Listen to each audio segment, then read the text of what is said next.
so what came first in life forms, do we think? And we'll look at something else as well. So if we look at black holes and we take this understanding of black holes, and we'll also take stars as well. All right, so if we draw the layers until we reach space, the neutral zone is somewhere else. Let's draw that as well. Neutral, neither nor, the barrier in between the two.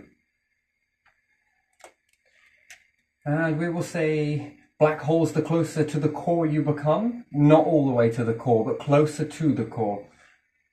We can say space, what do we call that? Well, we could say that that's what, -1, and the closer to the black hole, -2 in each layer of the black hole, -3, -4, so forth and so on, -5, and -6, 7. You get the general idea. These ones are the takers. Also converters, and we could draw a periodic table, and we can say that that's in reverse. It's interesting. This is like all of these patterns. I got the periodic table in a book somewhere if I really needed to know all of the elements. Not really. Anyway, so we'll say that they go backwards. So they minus from the plus. The plus, they minus. And then we've got the stars. We could look at this as a different way. Perhaps the layers are in the same way in the star, and the further you come, the influences. Who knows? But let's say we give these the plus, and we'll go from 7, 6, 5, 4, 3, 2, and 1. Let's say, yeah, we'll give all of those pluses. Nice.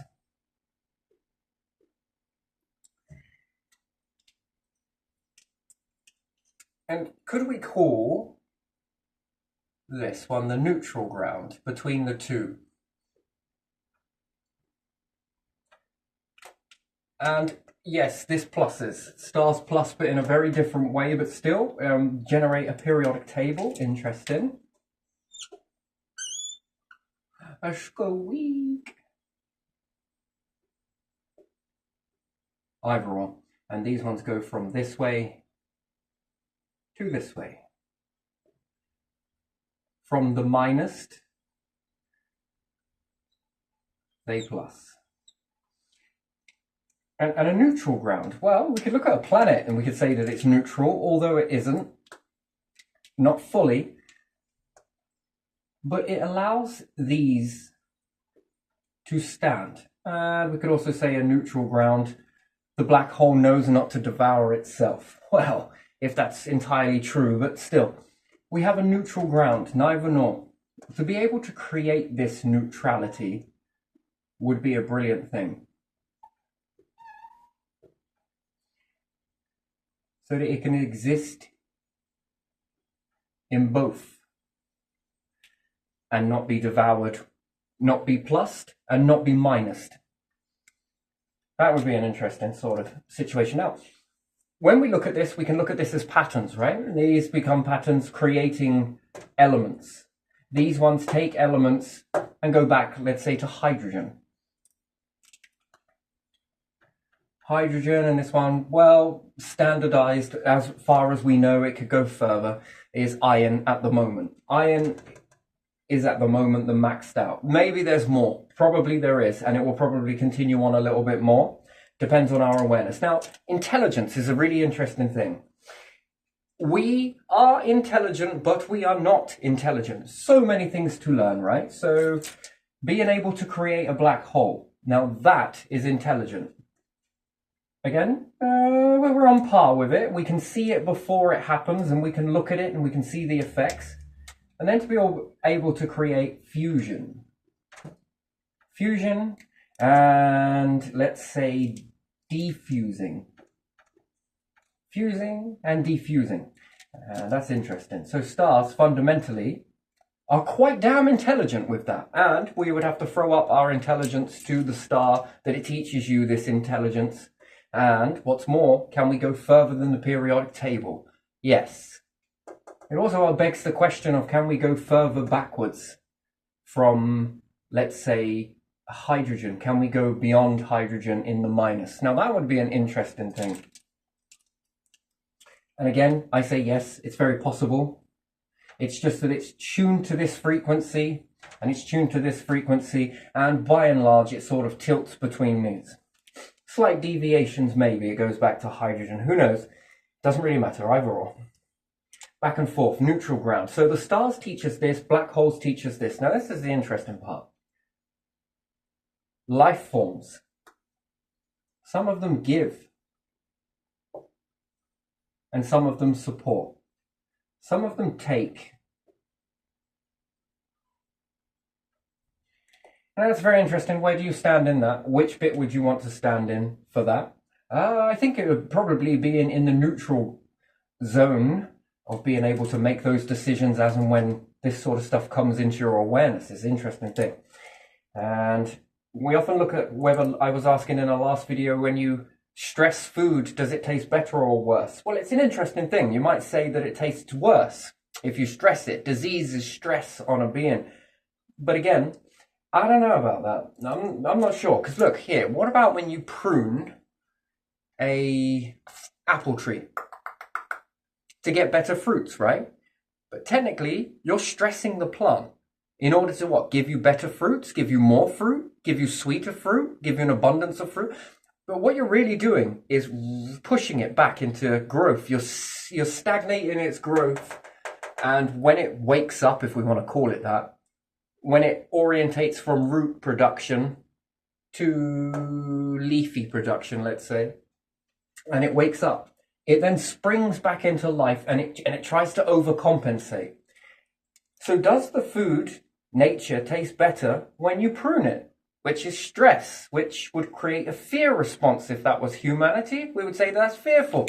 Oh no, I lost an arm. Huh.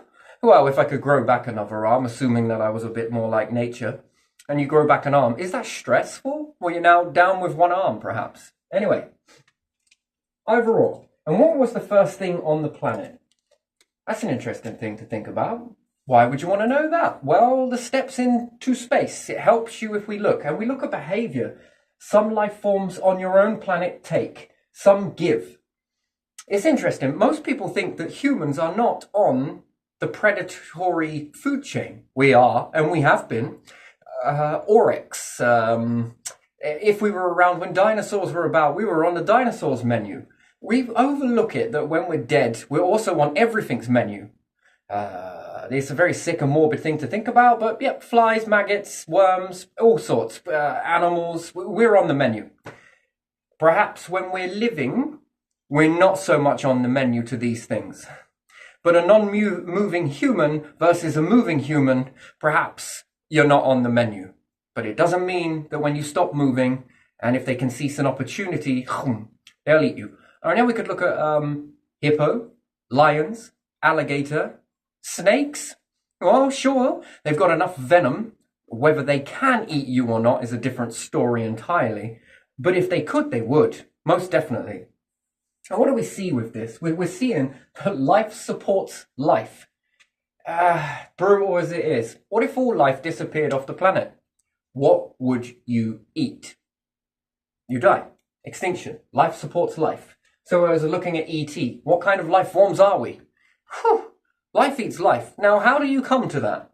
Well, you might have run out of food supplies and you're eating rations on your ship, and perhaps nature fell apart, and then you rendezvous with a planet system.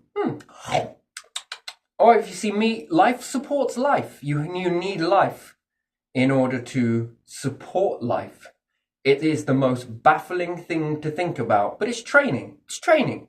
Now, if this is happening on your own planet, and you think that you've conquered all of that, and what were humans? They were prey and turned into predator.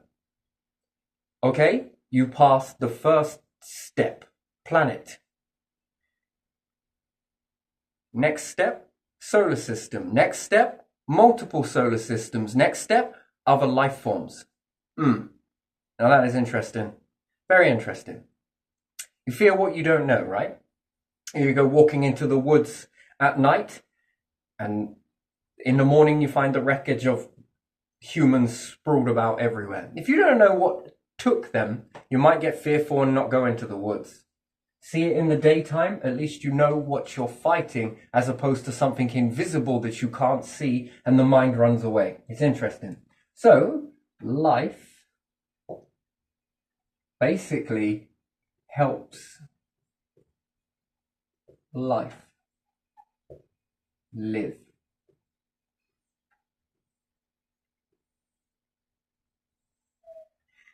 And that is interesting, that life helps life live, because it's also two-faced. It's hypocritical as anything, because certain life forms within this matrix also help certain life forms thrive and certain ones diminish. And then there's this cycling process.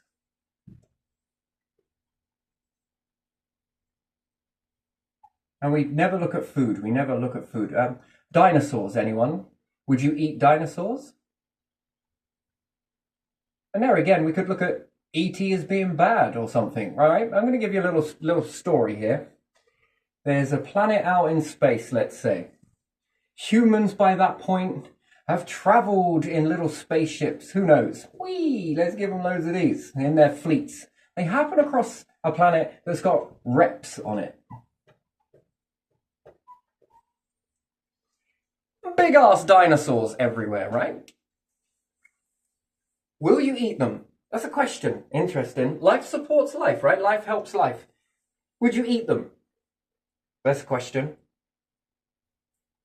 Depends on what happened. Do they seem like they're worthy of anything? Well, not really. Well, shall we eat them? I don't know. Would humans ever drink cow's milk as opposed to their own? I mean, again, it's an interesting thing, right? And we think that it's wrong and it's right.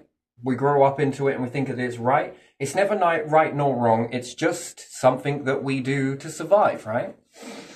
Calcium and everything else. But why the cow? Why the goat? Why the pig?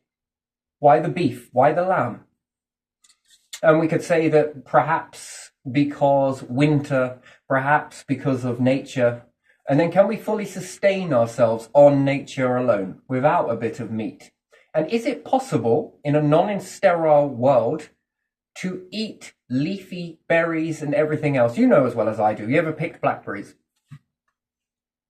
Before you eat the blackberries, and again, if you've got a weak stomach, probably don't do this. But if you were to take it and put it under a microscope, squash it down and put it through the glass and look at it under a microscope. I mean, you don't even need to do this in some instances. Magnifying glass works just as well. And have a look before you eat it. See what you've got crawling around it, over it, in it. That is life on the, so when we eat a berry, anything that's crawling on it and you can't see it or you don't notice it, or the excitement of eating that food, yes, you're eating mainly, let's say, fruit, but you're also eating a percentage of protein, meat, because of the stuff, the insects that are on it, that are also feasting on this. And that's an interesting thing then. So you notice that you're getting a large amount of vegetables with a little tiny bit of meat in this aspect.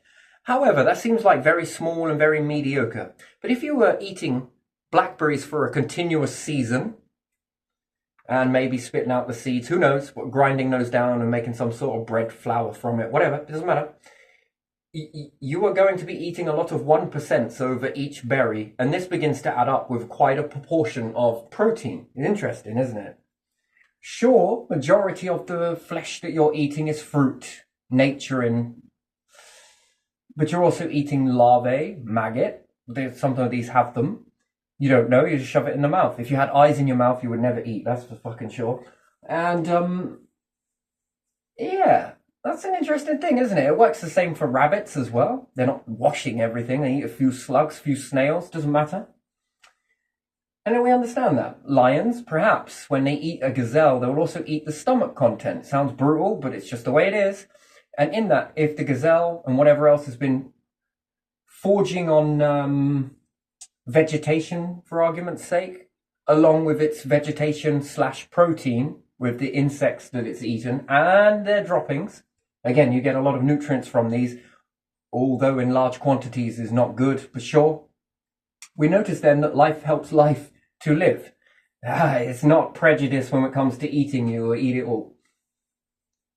But in the reverse aspect, if you were eating berries and they contain little tiny insects on them that are also eating on that, larvae that is got inside it and different things like that, let's say, and you eat this, you're eating a rather small percentage of protein, and yes, perhaps 99% in that. It's actually 100, but still, we could say fruit. Fruits.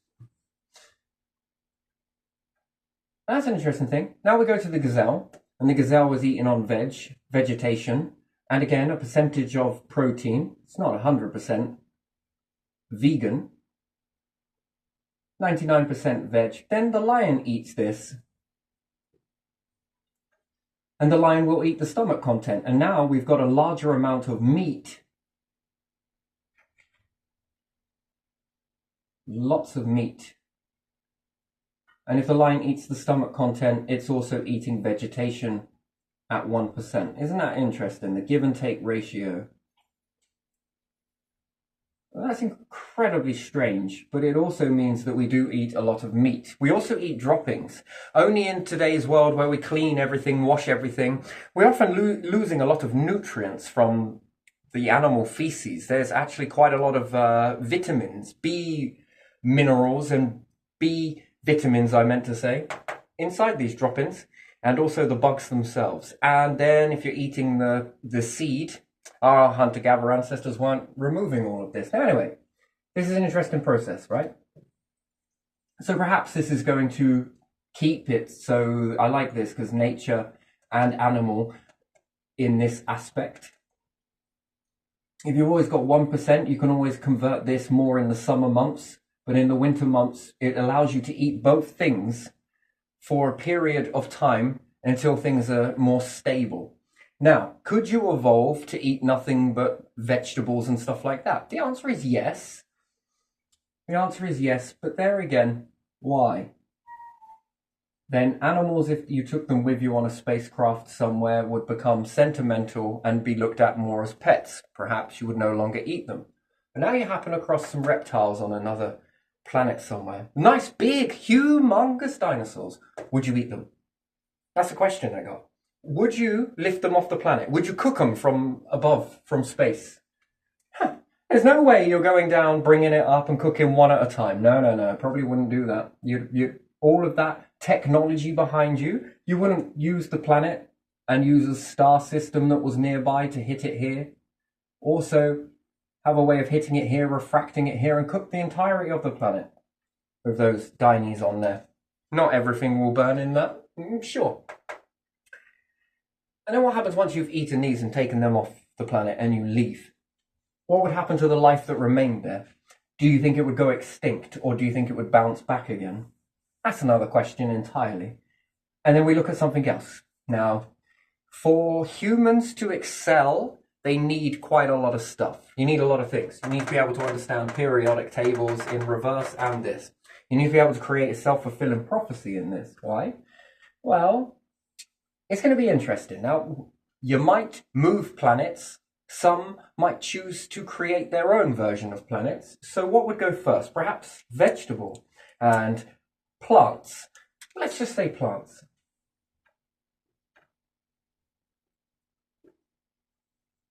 And what type of plants? Edibles. Now, some things that you'll eat, sure, you can eat. And some of the things that you can't eat, the Annies will be able to. Animals. So you're putting out plants first, and we look at this because we've got to look backwards into it, into history. What came first? What truly came first? Great big dinosaurs or plants that created a habitat, let's say, that allowed the dinosaurs to exist. I can't buy the whole thing that there was lacking of nature back when dinosaurs were around because they had nothing to support them. So nature must have been the first thing. And then when it gets really interesting, when I start comparing whether ocean life came first or plants, that's a weird thing. It leaves me to that sort of crossroads, the Y in the road, as to which one came first, ocean or plants. Now, sure, there could have been a ton of oxygen in the water and different things like that, but don't you need a large level of carbon? Carbon is an interesting thing, really. It just leads me to this Y road of what came first. I think nature. And the only reason why I say that is because of its abilities, its cloning abilities. It has jumped some hell of some leaps. And if it was sustainable when dinosaurs were around, then perhaps the evolving process happened due to nature being on land masses. And then it can give you an understanding of how old the land masses are. How did it look? Was there soil? Probably not. I think nature was more hydroponic in this sort of aspect. And that's a fascinating thing, that what came first, ocean creatures or plant life? Some might argue ocean creatures, but then how did they sustain life? Then they must have all been meat eaters. That would be an interesting thing. How would they sustain in that environment? That's the thing. And we notice that when we play around with the gases in the environment, it cripples the marine life. So therefore, it's sensitive to changes in the atmosphere. And what regulates those in the atmosphere? Usually plants. That's an interesting thing, which produces more oxygen. If left run away, if nature was left to run away, it would over-oxidize the planet and then probably end up killing itself by holding on to the carbon. That's an interesting thing. So then what would plants, ocean life, would it have enough time to leave? Especially with all the volcanicity. Yes, some around the volcanic vents, but still, I'd expect the oceans to slowly but surely turn into fizzy carbon dioxide. Anyway, so I think for me personally, it's plants. And there again, it puts you to another question. What came first, plants or humans? And that's an interesting one, bit of a trick question there. So for our understanding, what are we living on? What do we need? So some might say seeds. Well, definitely plants came first then. And some might also say meat as well. Varied diet. So then plants definitely came first. And that's interesting then. So what would you build in space first if you rendezvoused with a planet or you made your own version of a planet? Well, then it would be important to put plants in first and get them established, and they adjust with space and everything else. So first will come the plants. Lots of farms, plants. Interesting. Multiple plants, mainly edibles. Oh, of course. You're also going to need, among other things, gases and different things like that, and be able to regulate it. But that's a beautiful thing about nature and certain parts of it. You can burn it. That's interesting, isn't it? The way it balances itself out. There are multiple processes in order to keep this balance going, but it's the expansion that's needed. Now, on a usual planet, Earth, you have a limit. But out in space, you are limitless. And especially if you collect the right ingredients. Again, this is intelligence. Understanding what to do with these, never mind how to make them, but how to use these wisely. Interesting. And then it puts me back towards anything higher. I do believe in something higher, just perhaps not some of the stuff that's about today. And then there's be careful to what you believe, I think, and discernment and everything else. Yeah, no, things can be tricked. It's almost like a test, isn't it? Almost like everything is a test to teach you, to make you aware. Some things give, some things take. Knowing which does what, that's an interesting thing. There's also a neutral ground in the middle here, and we become the neutral vessel. But then it's knowing what to do with these. Then when we look at this, and then what becomes the prize of any life forms then out in the universe? Well, clearly, if plants and food sustains them, and certain types of food, eating plant material, might make you be more healthier, which then lets you live longer. what happens if you rendezvoused against a planet with different life forms? Some of these you eat be toxic. Some of them you eat might make you more healthier than plant. And again, this would be a weird one. If you happened across a planet somewhere and there were moving plants. Tree men, literally.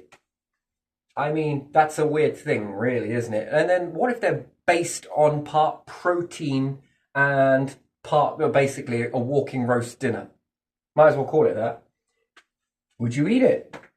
At the end of the day, the prize is eating, isn't it? Sustaining life. That's a very interesting thing to think about.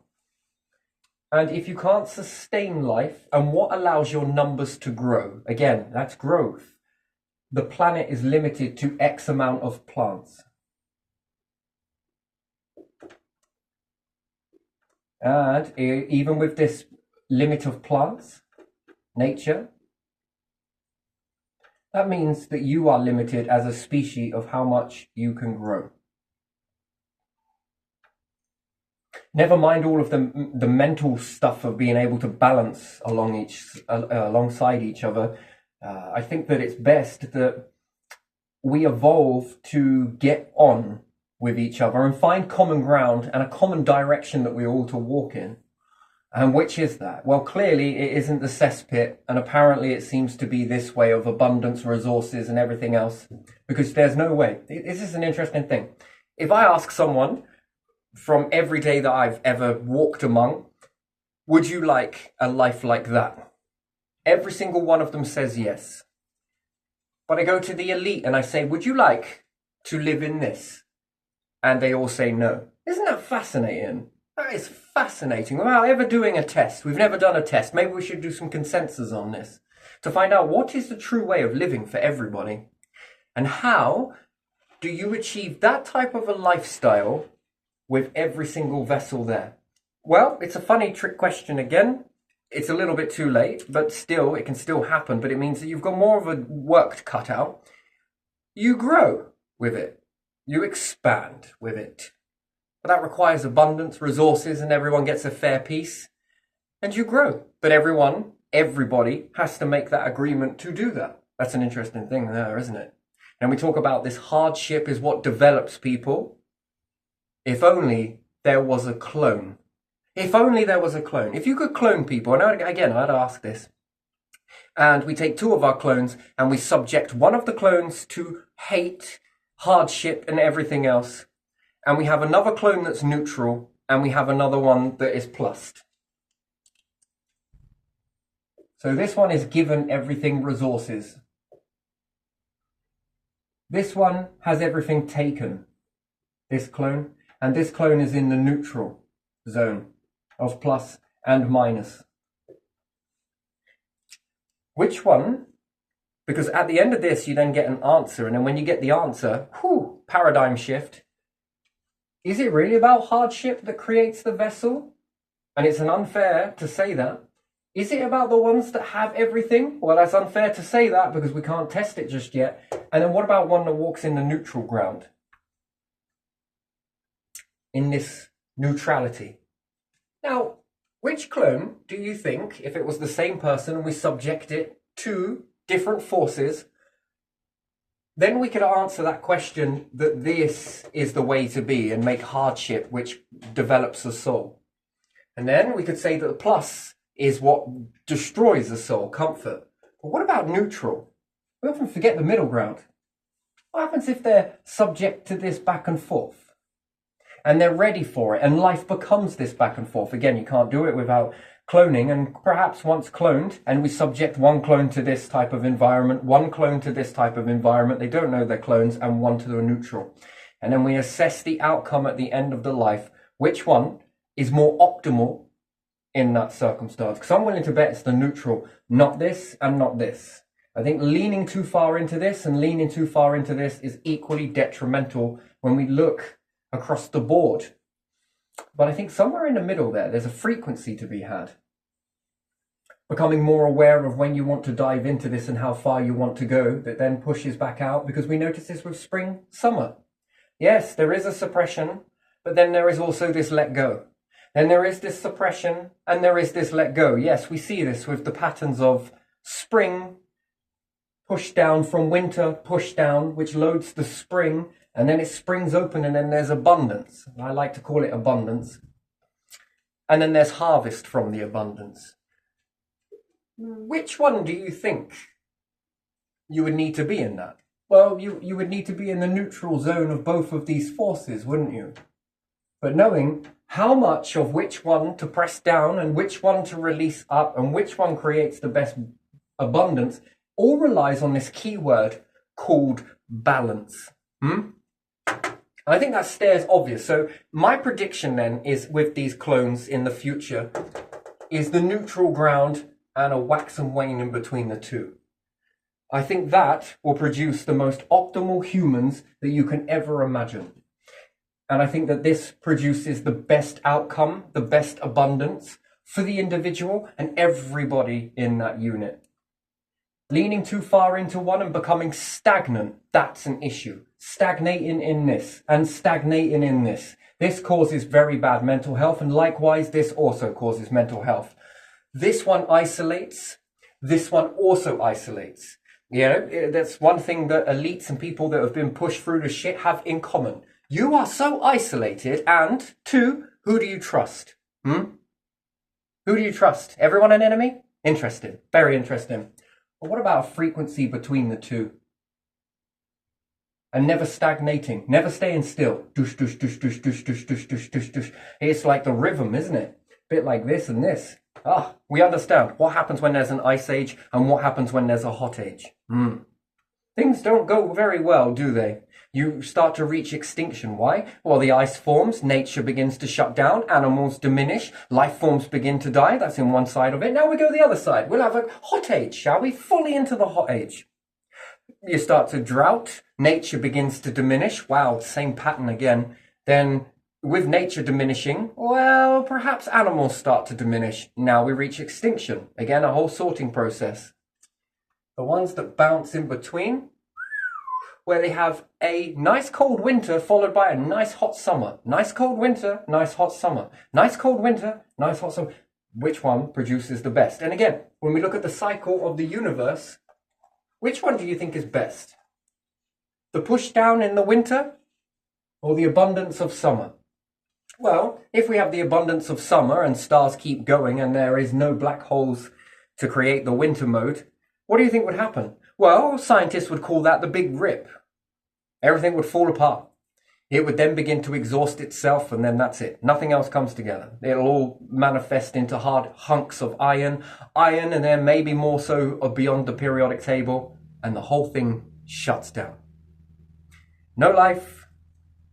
It ends. Now what happens if we go into black holes and we lean into that mode, which is a big, dark, lovely winter like this? What can happen in there? Well, it all shuts down and it stays shut down. What happens? Well, extinction of the universe. Both of these lead to the extinction of the universe. Which one now looks like it seems to work really well? This is a longer cycle. Planets, it's a different type of cycle, but still it follows the pattern. It mimics it. And then when we look at humans, we argue between each other whether the rich, elite, comfort life is toxic and whether the hardship life is also toxic. Personally, I think shades of grey and somewhere in the middle. And then we have day and night. What happens if the Earth was subject to constant day, both sides of the planet? Well, it would overheat. It'd get too hot, right? If the Earth didn't rotate, what would happen? Well, not if it didn't rotate. What happens if we had two stars either side?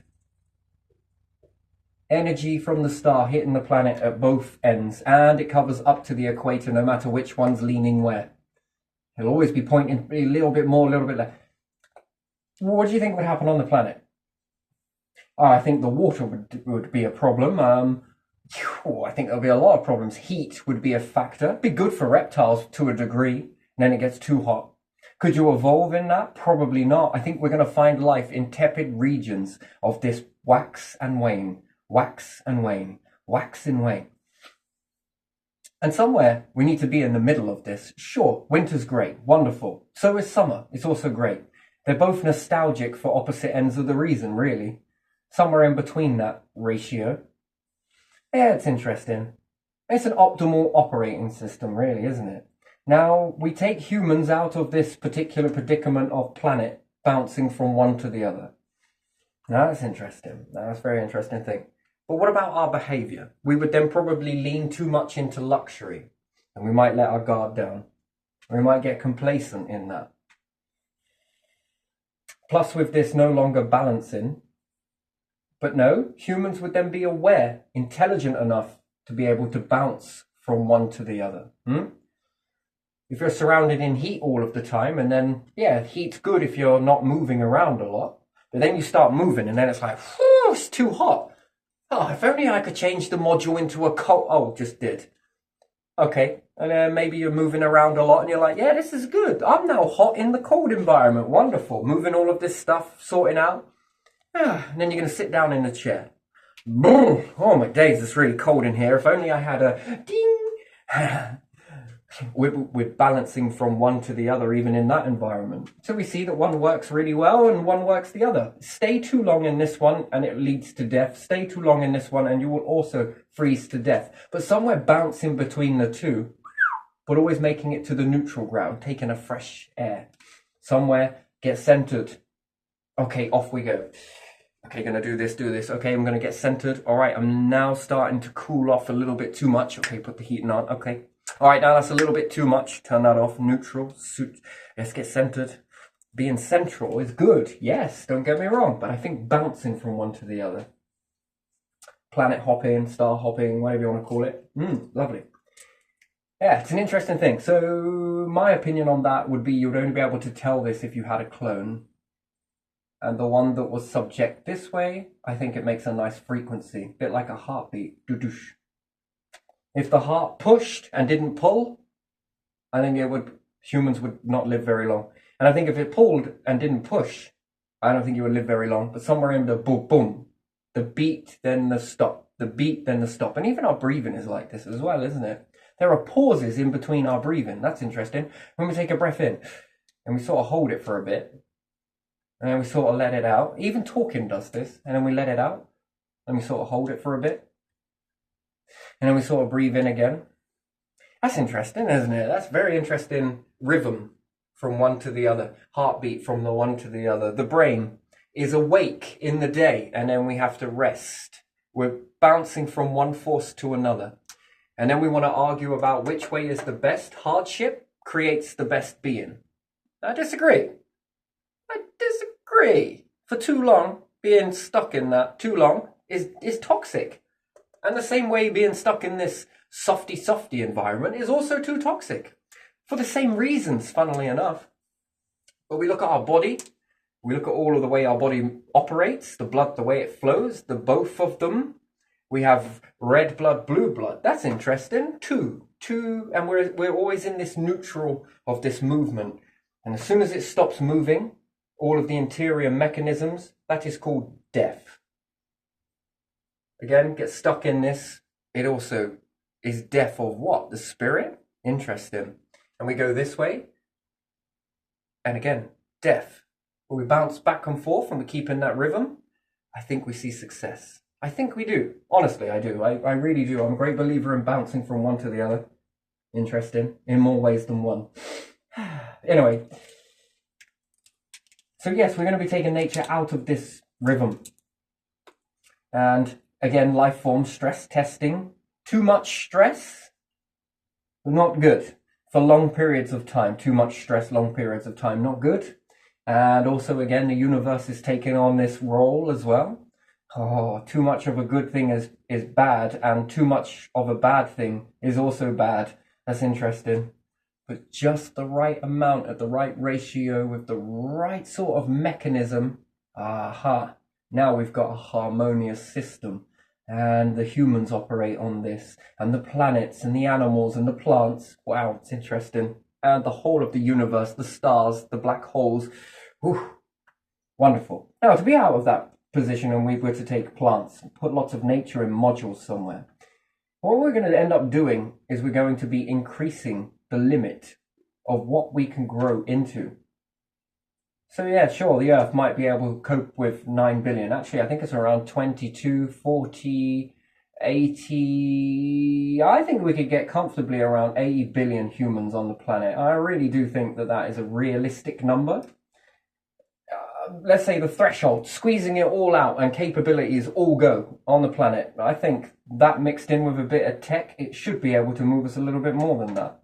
That's interesting. But the abundance ratio, and it would cause things to run into the detrimental spectrum, which would then start taking life force, start taking your capabilities and breaking you down. And that's interesting because you wouldn't be able to all live in abundance because there would be less to go around in that aspect. So again, it starts to create this toxicity on the planet.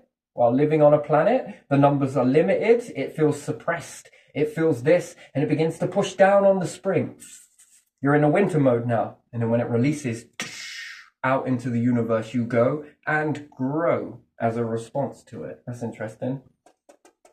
And then you begin to maneuver plants first. Why? Because we look back at our history and think, where did humans come from? Why? Because I don't really care, but what I care about is finding out what are the next steps in order to go backwards, to go forwards is an interesting thing. And does it come from plants? Yes. On the earth, there's a lot of poisonous plants. Stuff that we can eat, and there is also stuff that animals can eat, but we can't eat it. Now that's interesting. So we're going to need two types of poisonous plants, and we're also going to need, well, I don't know what we could call these. I don't know, non-poisonous North Pole plants, yeah? These ones support the animals. Whoops. And these ones support humans, let's say.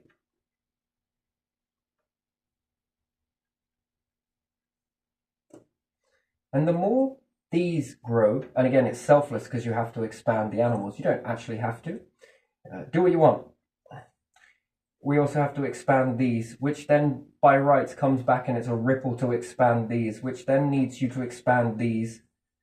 And you keep going with plants. So plants, should it be the most abundant thing? And when we look at the planet, wow, wow, wow, wow, some of those forests, could you even imagine trying to get that many acres growing in a forest up in space somewhere, even if it's even possible, which it should be, it will adapt. Now that is interesting. Oh, I guess it's a bit better inside that module, being able to grow it into carbon structures inside the module. Now that's very interesting because you then get to hold on to the carbon. You can also make the outsides with the carbon structure. That is interesting. Building a neutral zone around all of this stuff would be very good. But if you can get lots of trees to compact together in very short spaces and shape them and get the fibers to grow into the whole module, this helps insects and animals in 0G actually be able to hold on to something, to be able to crawl through things. It can help. It can definitely help if they begin to tunnel through this stuff. And it allows you to hold on to the carbon. That's an interesting thing.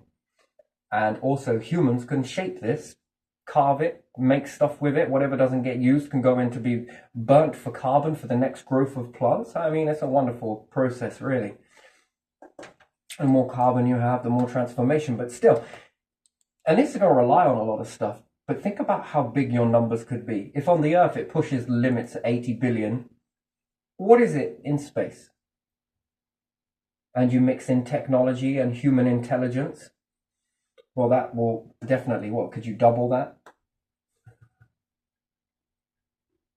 160 billion? Double that? Now we're starting to talk some numbers. And again, what about life forms? Are there any other life forms that would expand this, and why? Well, food. Food. Sure, you can grow it in a lab, but I dare say that might have some problems later on. It's a good subsidy and to add in, to incorporate, perhaps. But I think eventually that won't do. And I think that if you do find other life forms, now see, you was talking about the reptiles, large dinosaurs, would you take them and eat them? And the life that would bounce back on that planet would be an interesting thing. It'd be like a freaking buffet. What's it this time? What's on the menu on this planet? You know, you ask these questions, would you do it yourself? Then you ask yourself the question, would other life forms do this to you if given the chance, considering it helps them to live? Maybe. It can. How long would it take for you to create all of this process? And sure, it'll be growing bit by bit by bit by bit. But if you find dinosaurs, for example, and lots of them on a planet, this is what will happen. So your life forms will be on a steady trajectory up, yes? And then you happen on another food source. It will lift you faster. Because the hard work has already been done here. Now, something wise would probably take the plants that were there. Plants would be probably the biggest prize in all of this. And then perhaps you would breed the dinosaurs, no doubt. Have farms of dinosaurs if you were to eat it. If you didn't, you didn't, but there you are. And there again, what about all of the plants that they have already pre-made? That's an interesting thing. You could probably take that too. And now you've got more habitat. Would you also take the gases? Yeah, probably. Would you take all of them? Would you take the water? Very interesting, really, isn't it? Ah, that's interesting. Now, let's say you did happen across life on there and you began to mix it with your life. You're now creating even more life forms, which then means that your numbers can grow bigger. And not just yours, but also your food supply is growing too. Everything begins to grow. Now, numbers are important, very, very, very important indeed. And so is health. Why? If this is your process that you can do this, now, okay, today, in today's world, this seems difficult. It seems like an arduous process. But if we look back through history, and if you were to tell hunter-gatherers that in the next 2,000, 3,000, 5,000 years, 10,000 years from now, there will be flying aircrafts, ships that travel in months from one part of the world to the other, rockets that touch moons, they would not believe it. And there again, if you told them that you've got to start now, look, I'll show you how to do it, they'll feel like it's such an arduous process. Well, they would do it, but it would feel arduous, and there's no results in that process in the immediate time, unless you made eternal life and other things like that, which is possible. If you took that back, that would be a different story. They'd be able to see this transition happen over their lifetimes, depending on what those ages would be. If you live longer and you have bigger numbers, any other life forms that start to rise up from this mix, which we know it's going to happen because it's already happened here. There's a reason why it's so far apart from one another. Yeah, very good reason indeed. And again, is it about weaponry? No. Why do people respect a snake and keep away from snakes and watch where they tread around a snake? What is that? Why are you respecting that? There's more you humans than there are those snakes. Why do you respect it? It doesn't need to bite you for you to know what it can do and how many people it can bring down per particular snake. So you respect it because you understand its capability. You know that that can do some serious damage to your species. That's an interesting thing. So you respect it. If there were a load of snakes, oh my days, that's going to be the biggest respect ever, and you're probably going to get the hell out of there, right? Maybe there's an island of snakes, those toxic snakes, and it's deserted for a good reason. Why? Now think about life forms in big numbers then. Rather than the snakes on an island, what about snakes in crafts somewhere? Well, you're probably going to give them a wide berth, right? Probably will. Why? Because they, in their numbers, infinite numbers, and they look like they're the part. And how does that work in visualization? And I think that the most spoken language in the universe is patterns, and anything that leaves this planet is going to understand patterns. It needs to be able to understand the frequencies, the patterns. In order to be able to leave the planet, they've got to be able to see something. And I believe that something is guiding them. And whether they choose to listen to that or not, that's a different story entirely. But yet you listen to the authentic version. and you don't lose that signal, and you hold on to it and you nurture it, it is going to get you through this by guiding you the right way. Where is that to? Who knows? So you were prey on your planet and you turned into a predator. You were possibly going to be prey in the universe until you become predator. Not meaning you've got to eat everything, no. You see a large colony somewhere else with numbers that baffle the fucking mind, I think you're going to give them a wide berth. Perhaps assess, perhaps not go in too heavy-handed, perhaps try and communicate in other ways. And the more you look powerful because you've left the planet, you are traversing space, you are perhaps moving stars, moving planets, moving this. I would give respect in that straight away. It's not called surrender, but it is respect, and it's knowing that perhaps trying to battle something like that's got capability of moving stars, that's got capability of moving planets, that is already traversing in space. That's a large level of learning that perhaps just out of respect while being on a planet, I probably don't want to start something with that. And just by looking, if humans were in space and saw something on a planet somewhere, you already know you've won. You don't need to do anything to them. And I think that they somewhere along the lines will know that too. That would be a mutual thing. And perhaps you're not interested in them, and this leaves you to safely maneuver past these. And even if they were to get to grips with their space, see, this is it, planet. We understand the planet really well. It's just a planet. It's like, what, 0.1% of space itself. Like even that, a poppy seed. Very, very, very, very small and insignificant. That's probably what wakes astronauts up, especially on the Voyager team. I appreciate what you're saying, and I get it. It resonates so deeply. So insignificant, it seems like a smudge.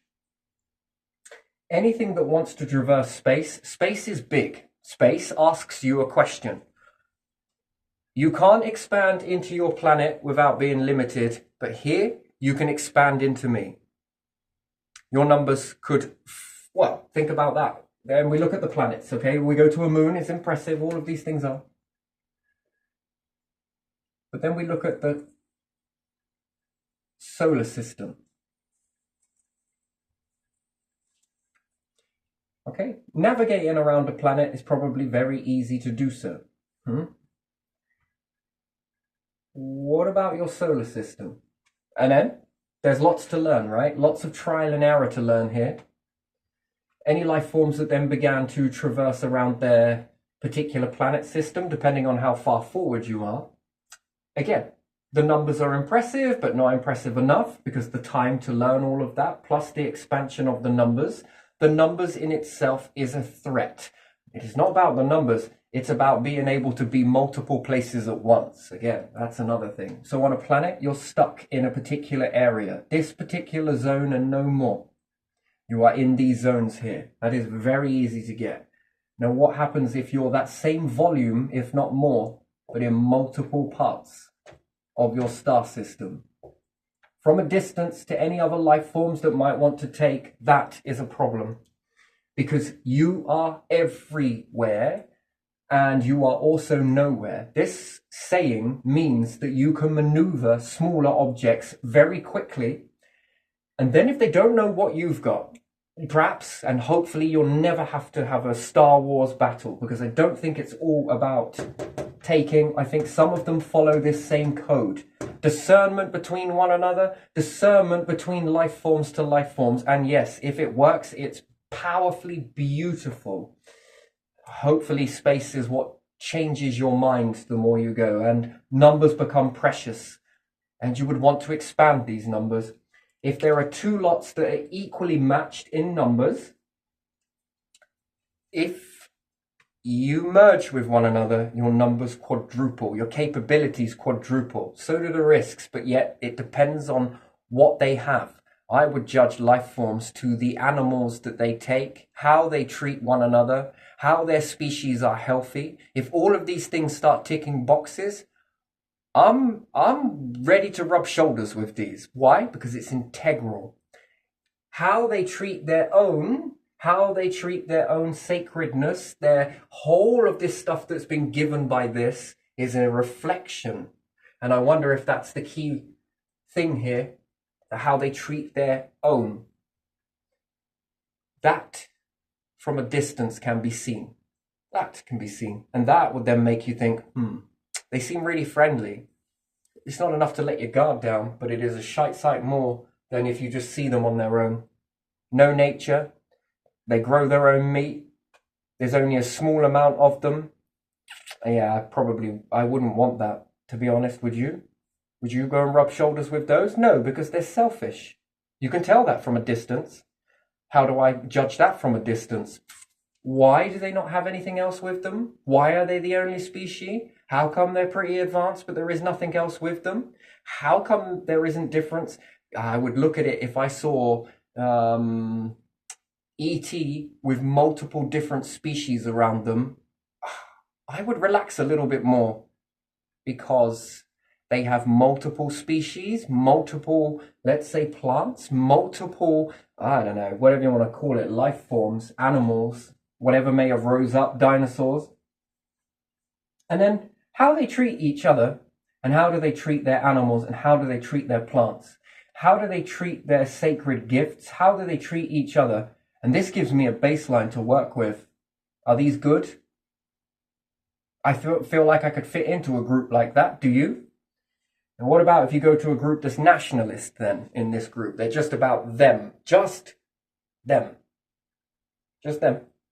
No other life forms, nothing else. They're beyond everything else, above it all. Just meat that they make themselves. Clearly they understand that they would eat something, and depending on how you've grown, life helps life to live. This would probably be a ratio that could grow. Yeah, sure, variables thrown in there. And then how big are their numbers? How strong are their specimens?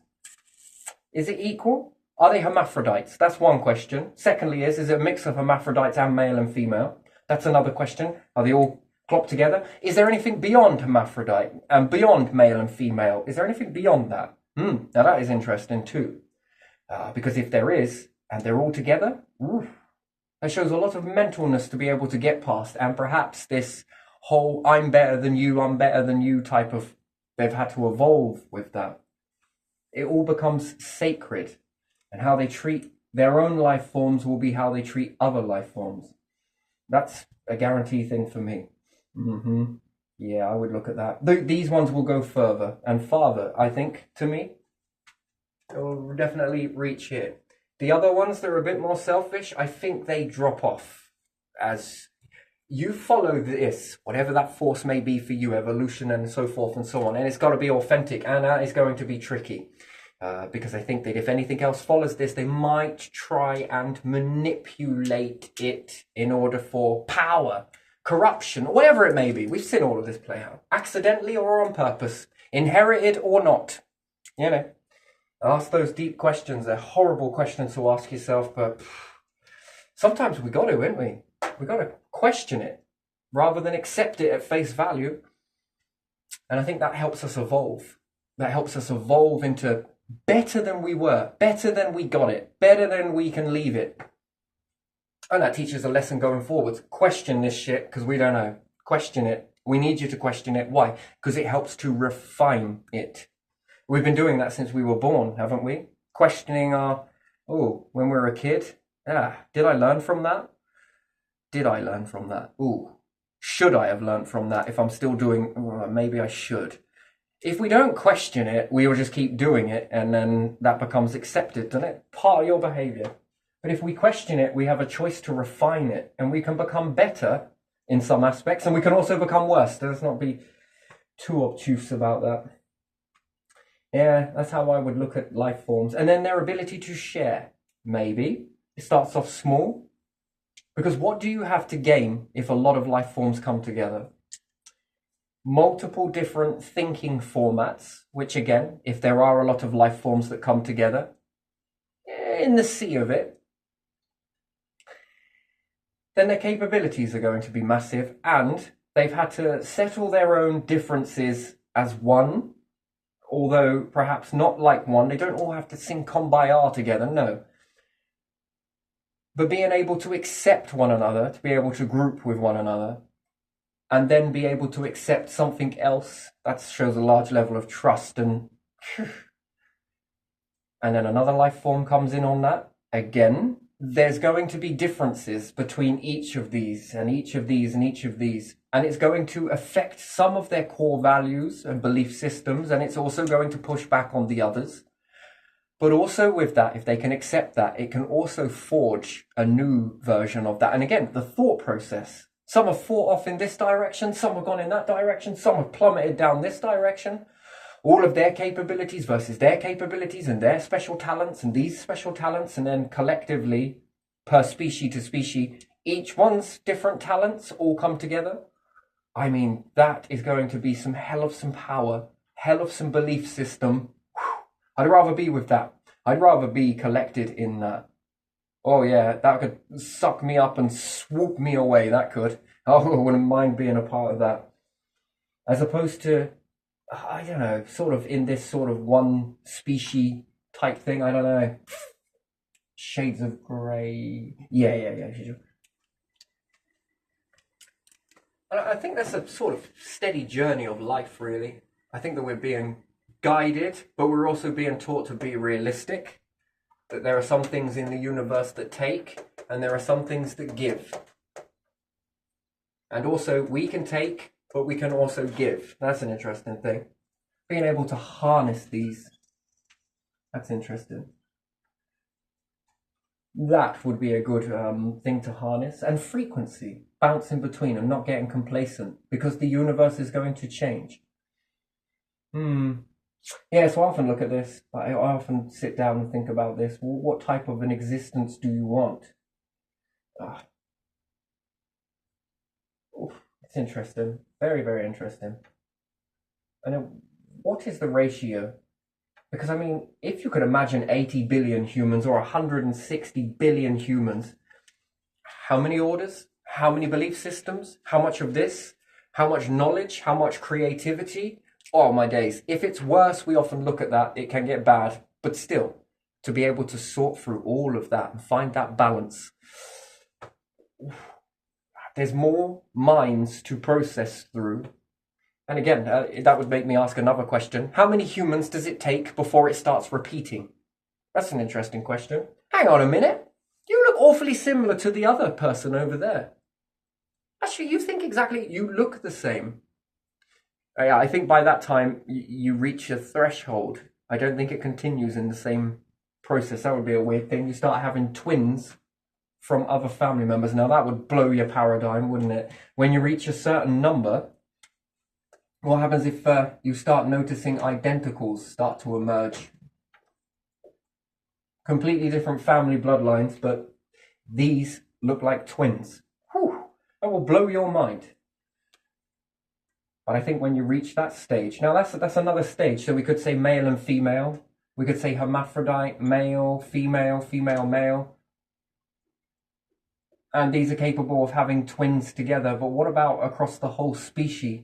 And then be able to have a new subcategory of twins that when you reach a maximum amount, that it starts reproducing the same versions over a larger period. And again, with cloning, this would also pose this question. And reproduction, mixed in with cloning, this might allow you to see more variables, which then might start making you ask about reincarnation. Now that would be an interesting thing.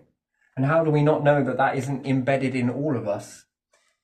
That when we reach this cloning ratio, we're able not to die. How do we not know that it doesn't trigger in reproduction past individuals that once lived from all the way back to hunter-gatherers start coming out, and then it begins to stop?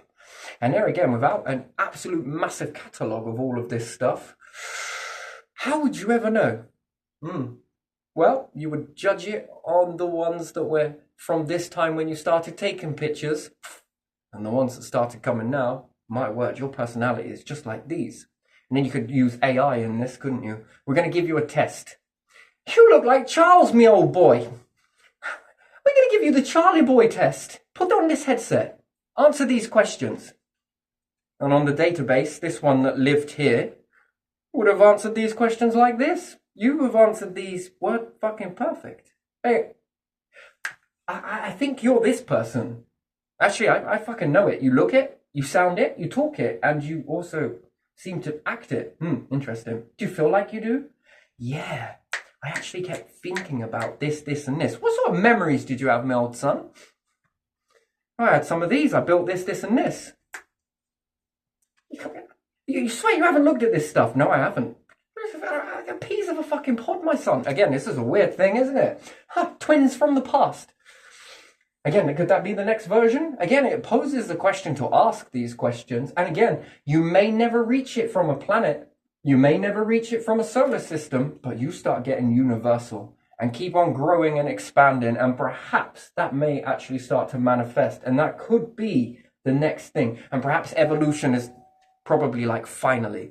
Anyway, I do believe dinner is here. So, I'm going to fuck myself off.